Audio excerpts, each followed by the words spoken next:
Lena sat across from me at the cafe, her fingers absent-mindedly twirling a strand of her honey-blonde hair.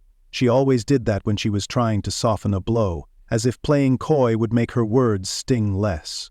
I watched her, expressionless, as she exhaled slowly, her gaze flickering between me and the half-empty cup of coffee in front of her. "You're too good to me, Zane," she said, her voice carrying that practiced sweetness that used to pull me in.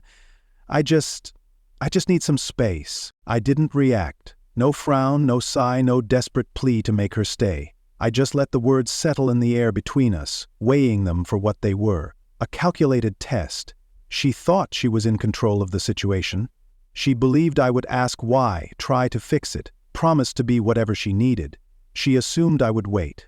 Instead, I reached for my wallet, pulled out a few bills and placed them on the table. "Okay," I said simply, pushing back my chair. Her forehead creased slightly, the first crack in her certainty. "Wait. That's it?" I stood up, sliding my phone from my pocket, unlocking it with a few swipes. With a couple of taps, I deleted her contact right in front of her, then blocked her on every social media app. By the time I looked up, her lips were slightly parted, the color in her face fading. "You wanted space, Lena. Now you have all of it." Her mouth opened as if to protest, but no words came out. She hadn't expected this. She thought she was calling the shots, but in that moment, she realized she wasn't. I walked out of the cafe without looking back. That night, I stripped every trace of her from my life. Photos, texts, the necklace she had given me on my last birthday, all gone. I wasn't bitter, I wasn't even angry, I was just done. The silence came, fast and absolute. No follow-up messages from me, no "I miss you" texts at 2 a.m., no drunken calls trying to remind her of what we had. Lena had expected a waiting period, a moment where she could enjoy her newfound freedom before deciding whether or not she wanted me back. But time worked differently when the person you thought was waiting for you had already left. The first week I imagined she felt relief. No guilt, no obligation, just the rush of a clean slate. The second week maybe she expected a message, a simple "how are you" to reassure her that I was still within reach. By the third week she was probably checking her phone more often than she'd admit, scrolling through her contacts, noticing that my name was gone. A month passed. Then 2. 3 months later I was at the gym when my phone buzzed. A name I hadn't seen in a long time appeared on my screen. "Lena Brooks. I miss you, can we talk?" I stared at the screen for a moment.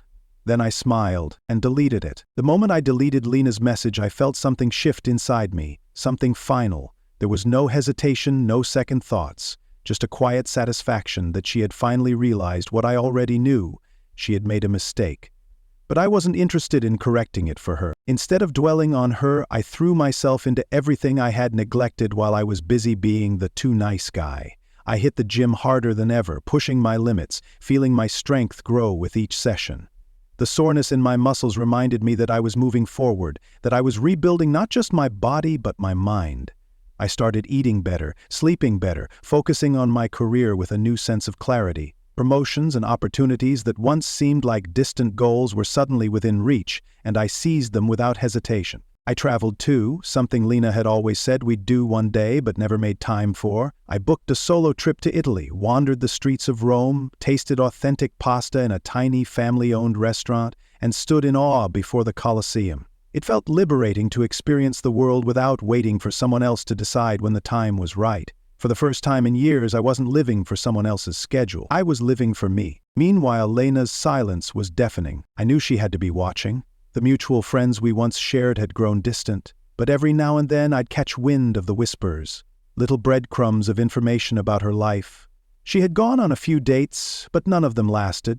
The guys she thought were so exciting, so full of mystery and adventure, turned out to be nothing more than placeholders, distractions from the inevitable emptiness creeping in. At first she probably told herself I would come around, that I just needed time, that I'd eventually send a message, check in, see how she was doing. But weeks turned to months, and that message never came. I imagined her checking my profile one day, only to realize she was blocked. That was the moment it must have hit her. She hadn't just put our relationship on pause, she had erased herself from my life. Then the second message came. "Zane, I just wanted to say hi, hope you're doing okay."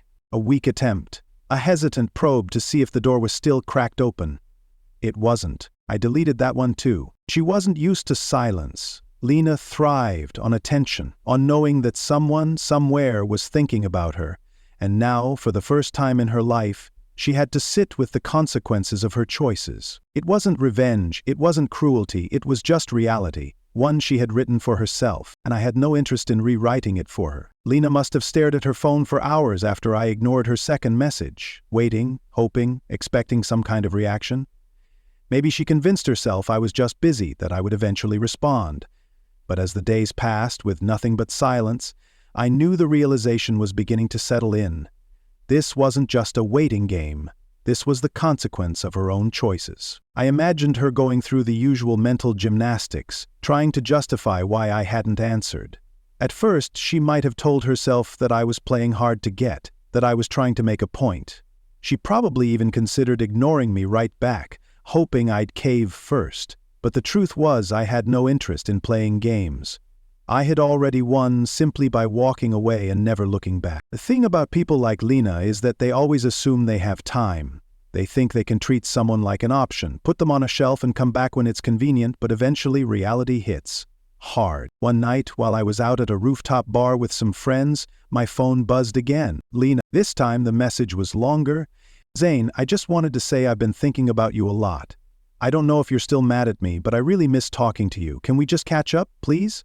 There it was, the desperation creeping in, the uncertainty, the regret. I leaned back in my chair, the city lights reflecting off the glass in my hand.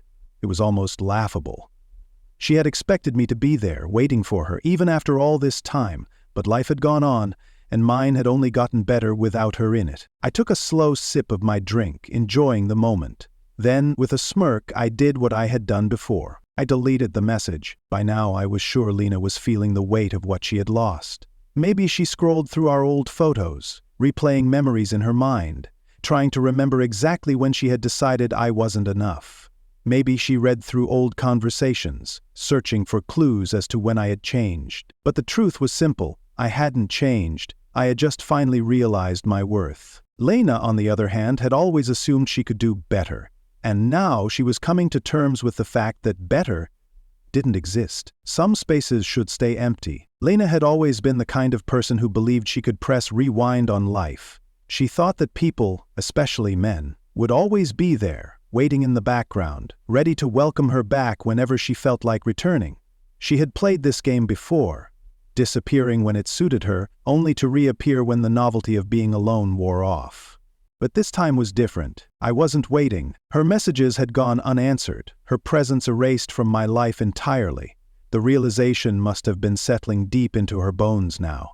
That sinking, suffocating feeling of knowing she had lost something good, something real. I imagined her checking her phone constantly, rereading our old conversations, looking for a sign that I would eventually respond. Maybe she tried calling once or twice, hesitated, then hung up before it rang. Maybe she typed out another message, something longer, something with more emotion, only to delete it before sending. But silence is louder than any words could ever be. One evening, as I was finishing a workout at the gym, my phone buzzed again, another message from Lena. This time there was no casual pretense, no light-hearted check-in. Zane, I don't know if you're even reading these, but I need to say this. I made a mistake. A huge one. I thought I needed space, but what I really needed was you. I just didn't realize it until it was too late. I miss you, Zane. I miss everything about you. Can we please talk? There it was, the final stage of regret. Lena wasn't just testing the waters anymore. She wasn't just checking if I was still there. She was admitting outright that she had made the wrong choice. And that's the thing about people like her. They don't realize the value of what they have until it's gone. I stared at the message for a moment, but I didn't feel anger. I didn't even feel satisfaction anymore. All I felt was nothing. Lena had taken me for granted, assuming I would always be an option, but I wasn't, and now she had to sit with the weight of that reality. With a deep breath, I did what I had done every time before. I deleted the message. No response, no explanation, no closure, because some doors, once closed, stay locked forever. Lena must have felt the cold weight of reality crash down on her the moment I ignored her last message.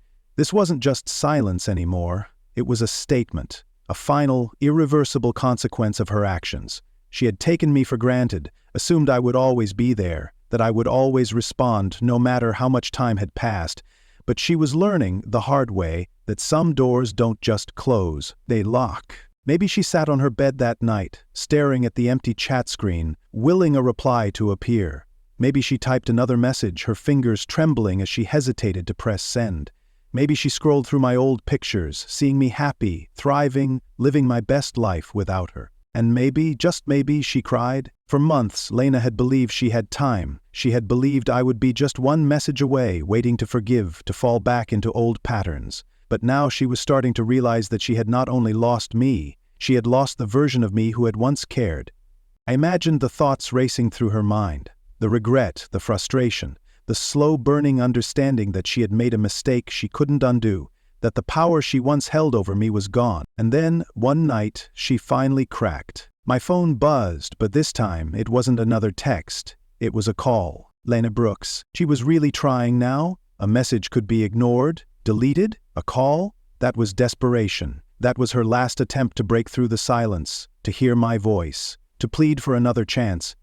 I let it ring. I watched the screen, watched her name flashing, waiting for me to pick up, to let her explain, to let her in. But I never did. The call ended. A minute later my phone buzzed again. Another call, and then another. She was unraveling now, her confidence, her control slipping through her fingers. For a moment I thought about answering. Not to give her what she wanted, but to let her hear it. The silence, the weight of the decision she had made. But even that would have been too much. So instead, I did what I should have done the moment she asked for space. I blocked her number. No more messages, no more calls, no more reaching out. Lena had wanted space. And now, she had all of it. And me?